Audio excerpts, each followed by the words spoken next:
Ngayong mga Kato Wheels, sa araw na ito, sasamahan muna natin si Mahal na mamalengke. Madam Senador, lumaki po ako sa farm.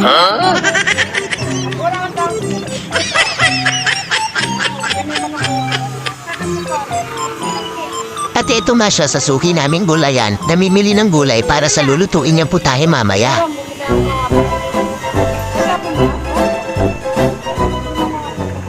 Akala niyo simple lang mamili yan si Mahal, pero hustler yan pagdating. Sa tawaran.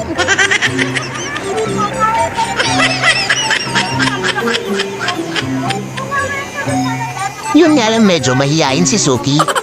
Kunyari, ayaw tumingin sa camera pero kakaway-kaway din naman mamaya.